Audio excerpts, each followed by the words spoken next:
Hello friends, मैं हूं Manisha. Python lecture series में फिर से आपका एक बार बहुत बहुत स्वागत करती हूं। सो फ्रेंड्स, हमने पिछले लेक्चर में देखा था टाइप्स ऑफ ऑपरेटर, जिसमें कि मैंने आपको बताए थे अरिथमेटिक ऑपरेटर्स क्या होते हैं, रिलेशनल ऑपरेटर्स क्या है एंड लॉजिकल ऑपरेटर्स क्या है। आज के लेक्चर सीरीज में हम देखेंगे bitwise operator, assignment operator and special operator. Bitwise operator. See, bitwise operators act on operands as if they are string of binary digits. Bitwise operator bits के ऊपर operate होते हैं. It operates bit by bit. So यहाँ पे देखिए operator कौन से है? Ampersand, then vertical bar, negation sign, complement, greater than and less than. Ampersand को हम लोग क्या बोलते हैं? Bitwise and. Vertical bar को क्या बोलेंगे? बीट वाइज और। निगेशन को क्या बोलेंगे? Beat wise not. कॉम्प्लीमेंट को क्या बोलेंगे? Bitwise XOR. Greater than को क्या बोलेंगे? Bitwise right shift and less than is bitwise left shift. So in Python there are these 6 different types of bitwise operators. So bitwise and, bitwise or, bitwise not, bitwise XOR, bitwise right shift and bitwise left shift. अब इसका example देखिए. A ampersand bitwise and B, A bitwise or B, A bitwise not B, A bitwise XOR B, A bitwise right shift, that is greater than 2, and A is less than 2, that is bitwise left shift. See, now the assignment operator. See, the assignment operators are used to assign the values to the variables. देखिए इसका नाम ही assignment है. तो assignment operator मतलब क्या है कि कोई भी वैल्यू अगर हम लोग वेरिएबल को असाइन करते हैं तो उस वेरिएबल को हम लोग क्या बोलेंगे? Assignment operator. ओके, तो यहाँ पे इसको हम लोग शॉर्ट हैंड असाइनमेंट ऑपरेटर बोल सकते हैं, क्योंकि यहाँ पे क्या होता है, जो ऑपरेटर है वो आपका 2 टाइम्स रिपीट नहीं होगा. जो वेरिएबल है वो भी आपका 2 टाइम्स रिपीट नहीं होगा. सो दैट इज ऑपरेटर कौन से है? इक्वल टू साइन, प्लस और equal to, minus equal to, star equal to, slash equal to, double slash equal to, percentage equal to, double star equal to, then ampersand equal to, then or equal to, not equal to, right shift equal to and left shift equal to. अब देखिए हम लोग देखते हैं इसका example. Assign equal to मतलब क्या है? सिंपल इक्वल टू मतलब assign a value, that is A is the variable which assign the value phi. So phi is the value which is stored in the variable A. Now second example, plus equals to adds and assign the result to the variable. मतलब क्या है? A plus equals to 1. Okay, plus के पहले मैंने variable use किया, एक ही time variable को use किया है, एंड देन इक्वल्स टू 1. सो इसका मीनिंग अगर हम लोग सिंपल तरीके से लिखते हैं तो क्या होगा? A equals to A plus 1. यहाँ पे देखिए इस एग्जाम्पल में A equals to A plus 1 मतलब यहाँ पे ये शॉर्ट हैंड हो गया, बट यहाँ पे एक ही वेरिएबल को हमने 2 टाइम्स यूज किया है. वैसे ही सब्सट्रैक्शन के लिए subtracts and assign the value, that is result, to the variable. So A minus equals to 1. So meaning is that A equals to A minus 1, same.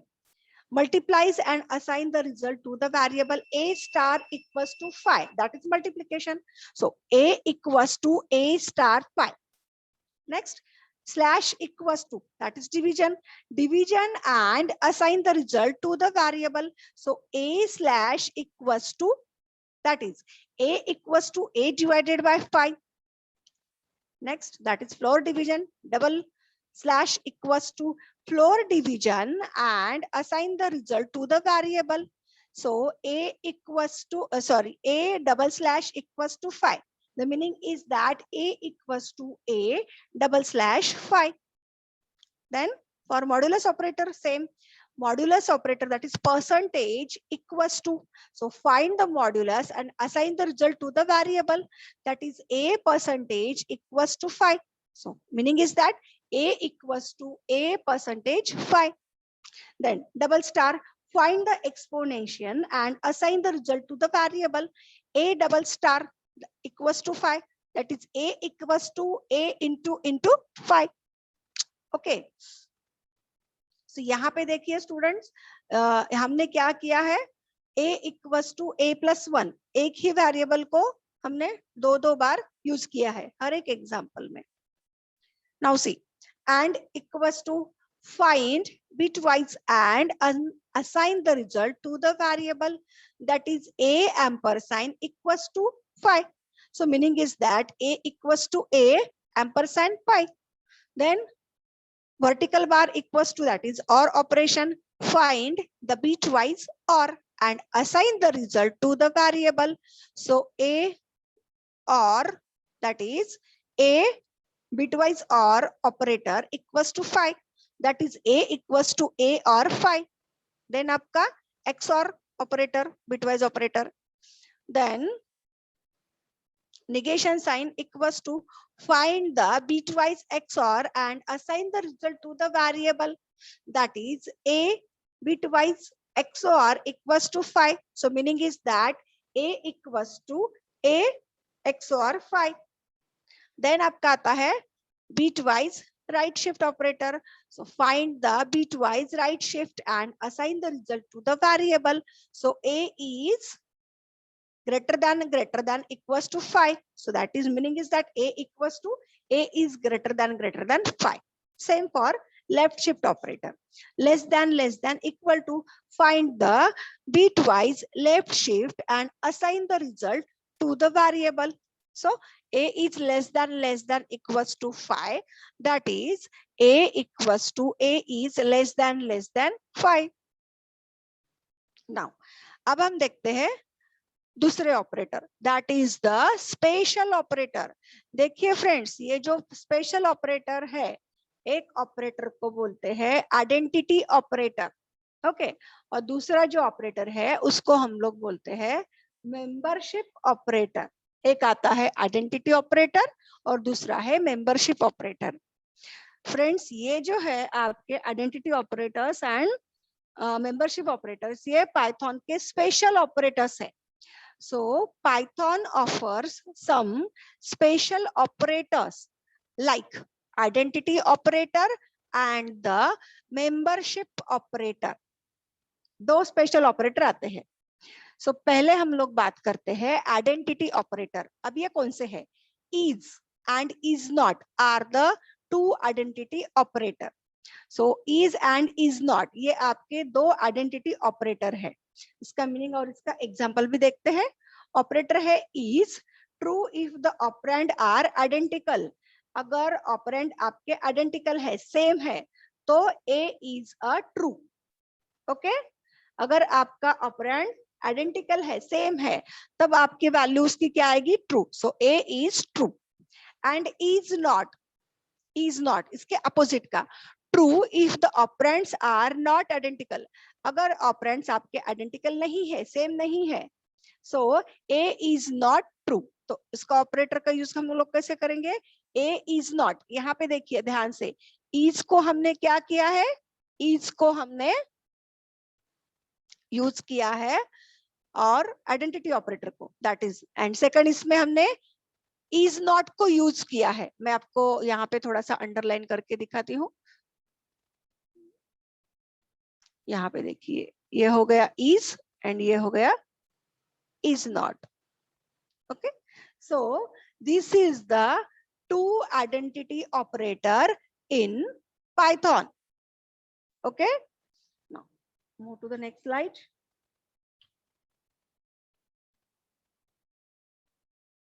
अब इसका एग्जाम्पल देखते हैं, example of identity operator. See, A1 equals to 5, B1 equals to 5. देखिए friends, हम लोग identity operator का example देख रहे हैं. एक हम लोग इज लेते हैं और दूसरा आता है हमारा is not. Okay, then see, A2 equals to hello लिया, B2 इक्वल्स टू हेलो लिया, A3 इक्वल्स टू 1 2 3 लिया स्क्वायर ब्रैकेट में, और B3 इक्वल्स टू लिया 1 2 3 स्क्वायर ब्रैकेट में. अब ध्यान से देखिए, जब हम कोई भी वैल्यू प्रिंट करते हैं तो उसका आउटपुट किस तरह से आता है, इज और इज नॉट का. That is the identity operator. So यहाँ पे A1 B1 की वैल्यू सेम है 5, A2 B2 की वैल्यू सेम है हेलो, एंड A3 B3 की वैल्यू सेम है 1 2 3 1 2 3. अब मैं पहले इसको प्रिंट करूंगी. Print A1 is not B1. ये ऐसा है क्या? नहीं, दोनों आइडेंटिकल है. तो यहाँ पे आपको आउटपुट क्या मिलेगा? फॉल्स. तो यहाँ पे आउटपुट मिल गया आपको false. Second example, print A2 is B2. Okay, A2 और B2 आइडेंटिकल है. हाँ, yes, it is the true. That's why will get the output true. अब तीसरा देखिए, print A2 is B3. A2 क्या है हमारा? What is A2? Is hello. B3 is 1 2 3. No. So ये इसका हमको ये क्या मिला? False, क्योंकि A2 हमारा B3 नहीं है. So this is the example of the identity operator. Now we see the example of membership operator. जैसे कि हमने identity operator देखे is and is not. तो यहाँ पे हम लोग देखेंगे in and not in are the membership operator. Okay? In and not in. और आइडेंटिटी कौन से है? Is and is not. Membership है in and not in are the membership operator. So operator है इन, मीनिंग क्या है? True if value or variable is found in the sequence. अगर sequence में कोई वैल्यू आपकी आती है, ओके, किसी सीक्वेंस में अगर फाउंड होती है, मिलती है, फाइंड होती है, तभी उसका एग्जाम्पल रिजल्ट आपका ट्रू आएगा. अगर नहीं होती है तो उसका रिजल्ट फॉल्स आएगा. Second operator, not in, true if value variable is not found in the sequence. वैसे ही अगर आपकी वैल्यू ओके कि सीक्वेंस में नहीं है, ओके, सीक्वेंस में नहीं है, that is not in. Okay, तो इसका भी रिजल्ट आपका ट्रू आएगा. फॉल्स कब आएगा? कि अगर वो है तो. एग्जांपल देखिए, 5 इन A and 5 not in A.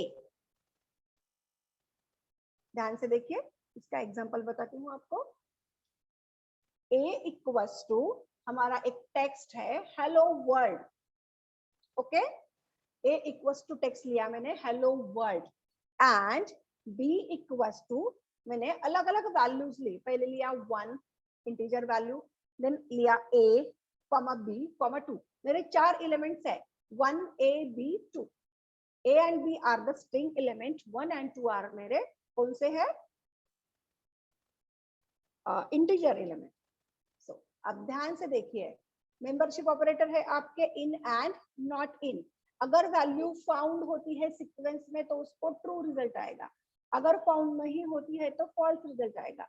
अगर कोई आपका एलिमेंट इसमें नहीं है, सीक्वेंस में नहीं है, तो ट्रू वैल्यू आएगा, और अगर सीक्वेंस में है तो फॉल्स वैल्यू आएगी.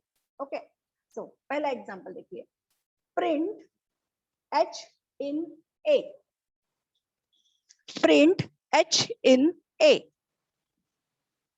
सो H हमारा A में है, यस, ट्रू. A में हमारा H है, तो आपका आउटपुट क्या मिला? True. Second example, print hello in A. HELLO नहीं है, क्योंकि हमारा यहाँ पे फॉल्स क्यों आया फ्रेंड्स? क्योंकि यहाँ पे कैपिटल H है और यहाँ पे आपका स्मॉल h है. So friends, Python is a case sensitive language. This hello and hello both are the different meaning. Okay, so that's why you will get the output false, क्योंकि यहाँ पे capital है और यहाँ पे स्मॉल h है. That's why. So इसलिए यहाँ पे आपका ये नहीं है. Print 1 in B. 1 in B हाँ है.